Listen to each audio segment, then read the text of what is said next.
فغان شاعر شهیر تاجیک،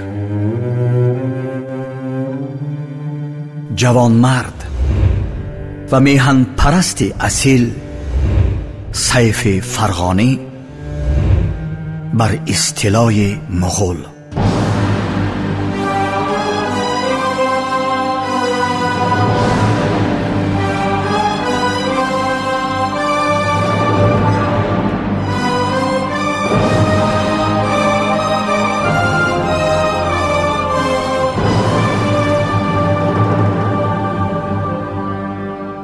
هم مرگ بر جهان شما نیز بگذرد،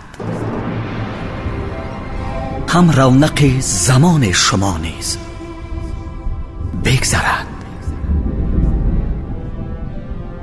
وین بوم مهنت از پی آن تا کند خراب، بر دولت آشیان شما نیز بگذرد. باد خزان نکبت ایام ناگهان بر باغ و بوستان شما نیز بگذرد. آب اجل که هست گلوگیر خاص و عام بر حلق و بر دهان شما نیز بگذرد. ای تیغتان چون نیزه برای ستم دراز، این تیزی سنان شما نیز بگذرد. چون داد عادلان به جهان در بقا نکرد، به داد ظالمان شما نیز بگذرد.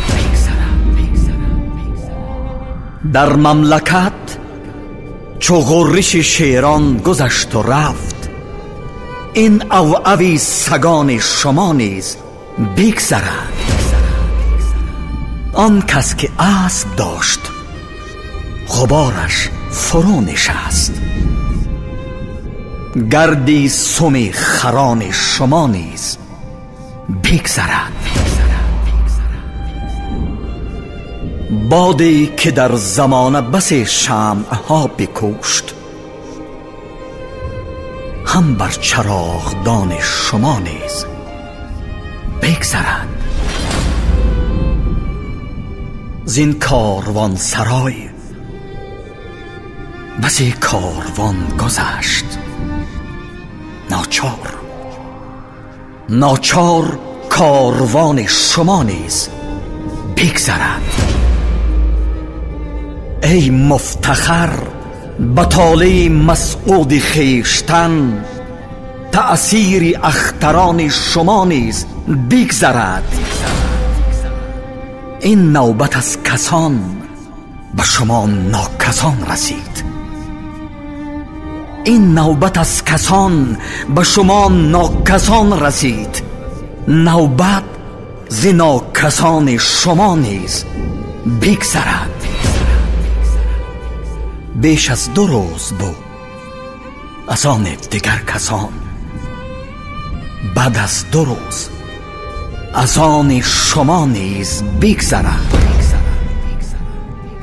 بر تیر جورتان ز تحمل سپر کنیم، تا سختی کمان شما نیز بگذرد.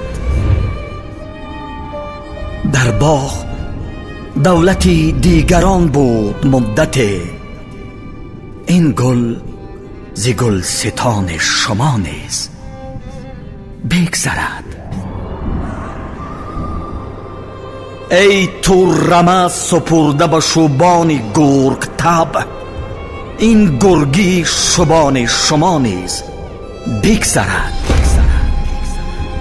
پیل فناک شاه بقا مات حکم اوست، هم بر پیادگان شما نیز بگذرد. هم مرگ بر جهان شما نیز بگذرد. هم رونق زمان شما نیز بگذرد. ای داستان، به نیکی خواهم دعای سیف یک روز بر زبان شما نیز بگذرد.